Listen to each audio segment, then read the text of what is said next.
Welcome back to One Comic Book a Day, where we're going through Superboy with more Fun Comics issue 102, The Cruise of the Jolly Roger. This is an actual Superboy story, not like the last one, which was just a recounting of the origin story and wasn't much of an actual, story. So, real quick, because it's a 7-page story. I've been into this multiple times. Not even the introduction page, the title page, is a full page. It just takes up like 2/3 of the page because they have to get to the story that quick. Two escaped convicts find Clark and his friends playing pirate on the stream or river. It's more of a Huck Finn vibe than an actual pirate vibe, but they're playing pirates. They try to fight the criminals off, but they shoot Clark. Wow, what a way to introduce what should be two very forgettable villains. But two guys with a gun attacking kids is a pretty stellar opening.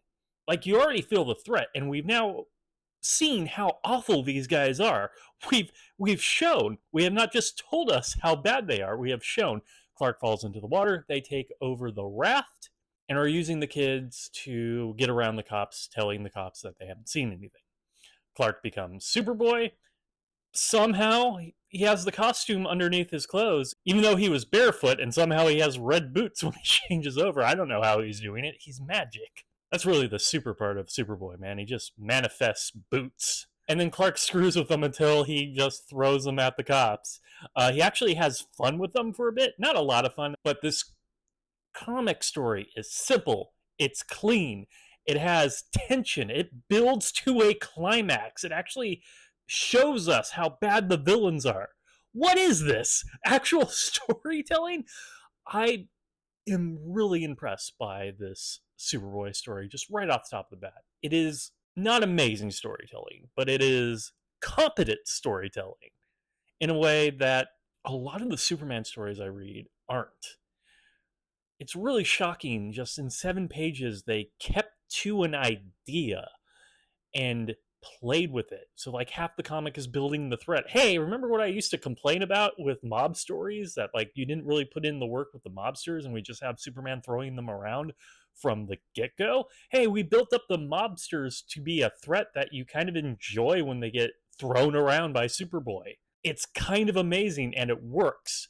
It's competent storytelling. It checks all the little boxes I'm looking for in a Golden Age story.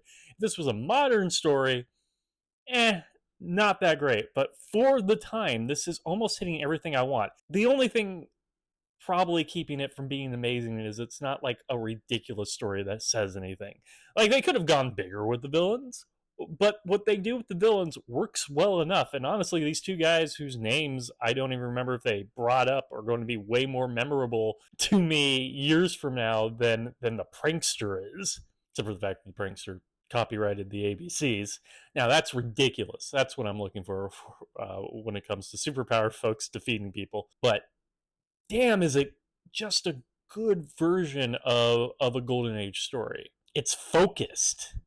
We didn't have to waste time with Superman, Superboy going around saving people for what was just to be a quick action scene because there wasn't enough action in the story to begin with. Hell, it's even kind of dark with having them shoot Clark at the start. Wow.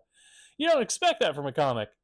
Though we just got out of the Great Depression, and World War II, so I mean, a kid getting shot isn't the most awful thing that's been happening in the world.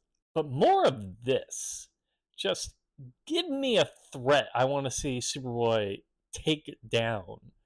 Do not waste my time with whatever hijinks or a filler you can think of to try to waste 14 pages. Now, get to that story. It's simple. Kids understand it. Yeah, I don't know what else to say. I really like more Fun Comics 101, and I think this really gets across of just simple Golden Age storytelling. That's it for more Fun Comics 102, The Cruise of the Jolly Roger. See, it sounds like a pirate story, but it's not really a pirate story. If you enjoyed this video, please like and subscribe, hit the bell icon to get notifications when a new video goes up. I do this Monday through Friday, but Friday is Bat Friday, where I cover a Batman story and other Detective Comics or Batman. And until next time, let's ponder the question, whatever did happen to the Superboy of tomorrow? I'm sorry, the boy of tomorrow. And seriously, where did he get the boots? Okay, have a great day.